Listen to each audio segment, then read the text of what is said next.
এই যে বড় বউ, ওকে নিয়ে পীড়িত করলেই চলবে? এদিকে টেবিলের উপর যে এটো বাসনগুলো পড়ে রয়েছে সেগুলো মাজা কষা করবে কে? হ্যাঁ, কটা ঝি চাকর আছে? যাচ্ছি মা। চলো না দিদি, আমিও তোমার সঙ্গে হাতে হাতে কাজ করি। ও বাবা, কি পীড়িত রে!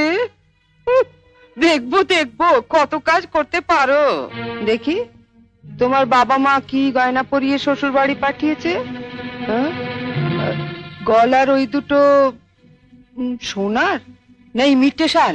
আমার মা বাবা নেই, ছেলেবেলাতেই মারা গেছেন। আমি মামার কাছেই মানুষ। ও, মা বাবাকে খেয়ে বসে আছো?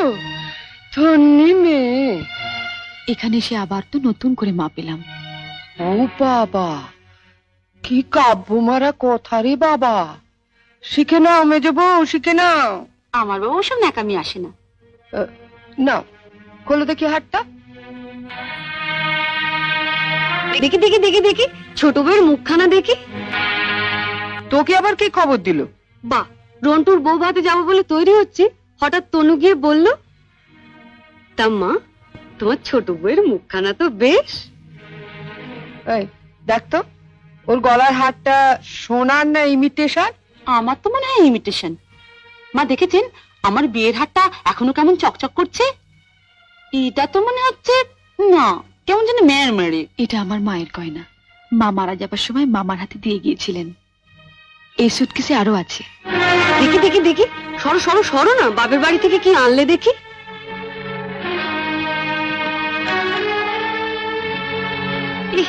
এ কি শাড়ি গো! ই মেয়ে, এ নিশ্চয়ই কোনো ভিখারি বাড়ির মেয়েকে বিয়ে করেছে তনু। আমাদের বাড়ি ঝিরাও এর কাপড় পরে না।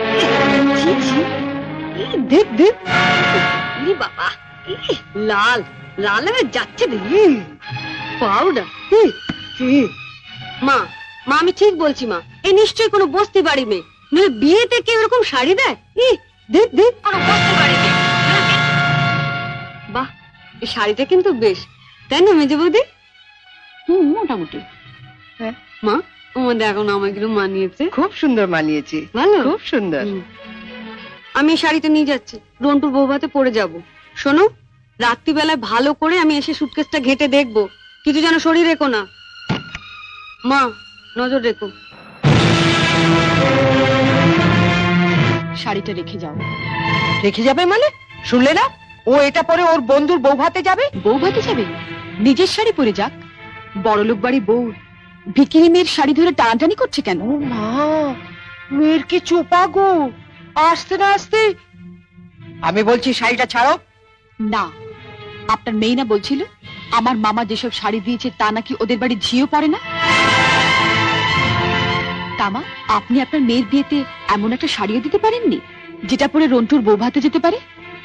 আপনি তো দেখছি মা আমার মামার চেয়ে বেশি বিকিরি। কি কি বললে তুমি আমার মাকে? বুকে খুব বাজলো না? ঠিক আমার বুকেও এমনি করে বেজেছিল যখন তুমি আমার পিতৃতুল্য মামাকে বিক্রি বলেছিলে। চুপ কর ছোট। না, তুমি তো যত নষ্টের গোড়া। ও আসার সঙ্গে সঙ্গে 7 তাড়াতাড়ি কেন নিজের ঘরে নিয়ে এলে এবার বুঝতে পারছি। এর মধ্যে ওর কালে বিষ ঢেলে দিলে। দিদি কোথায় বিষ পাবি যে ঢালবে? আপনি আর আপনার মেয়ে তো বিষের জমিদারি নিয়ে রেখে দিয়েছেন। ছোট, শাড়িটা দিয়ে দে। না, আমার মামা খুব গরিব, বিয়েতে আমাকে ভালো শাড়ি না দিতে পারলেও এই শাড়িটা অনেক কষ্টে কিনে দিয়ে বলেছিলেন বাড়ি যিনি গুরুজন তার পায়ে দিয়ে প্রণাম করো।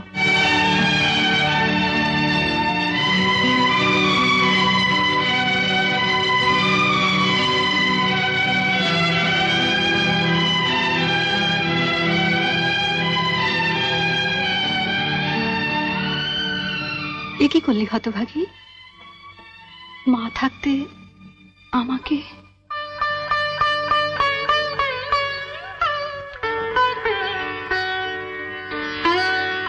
ছোটবেলায় মাকে হারিয়েছি, কত আশা নিয়ে বাড়িতে এসেছিলাম, নতুন করে আবার মাকে পাবো। কিন্তু বড়দি, ওনার যা মূর্তি দেখলাম এ তো মায়ের মূর্তি নয়। শাড়ি দিয়ে প্রণাম করলে আমার মরা মায়ের হাতটা কষ্ট পাবে। শুনলে মেজে বৌদি, শুনলে? যত বড় মুখ না তত বড় কথা। ঠিক আছে, রন্টুর বৌভাত থেকে আসে, তারপর তোমার হচ্ছে।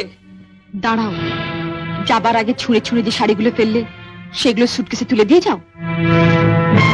তুমি বড়লোক বাড়ির বউ, তোমার বাড়িতে 10-20টা ঝি থাকতে পারে, কিন্তু এই বাড়িতে তো ঝি নেই, তাই কাজটা তোমাকেই করে যেতে হবে।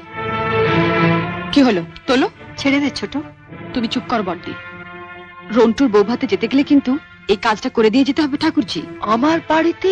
মা, কি ডাকাত মেয়ে রে বাবা। যাই, ওনাকে বলি গিয়ে যায়। তুমি কোথায় যাচ্ছ? শাড়িগুলো তোলো। মেজো বৌদি,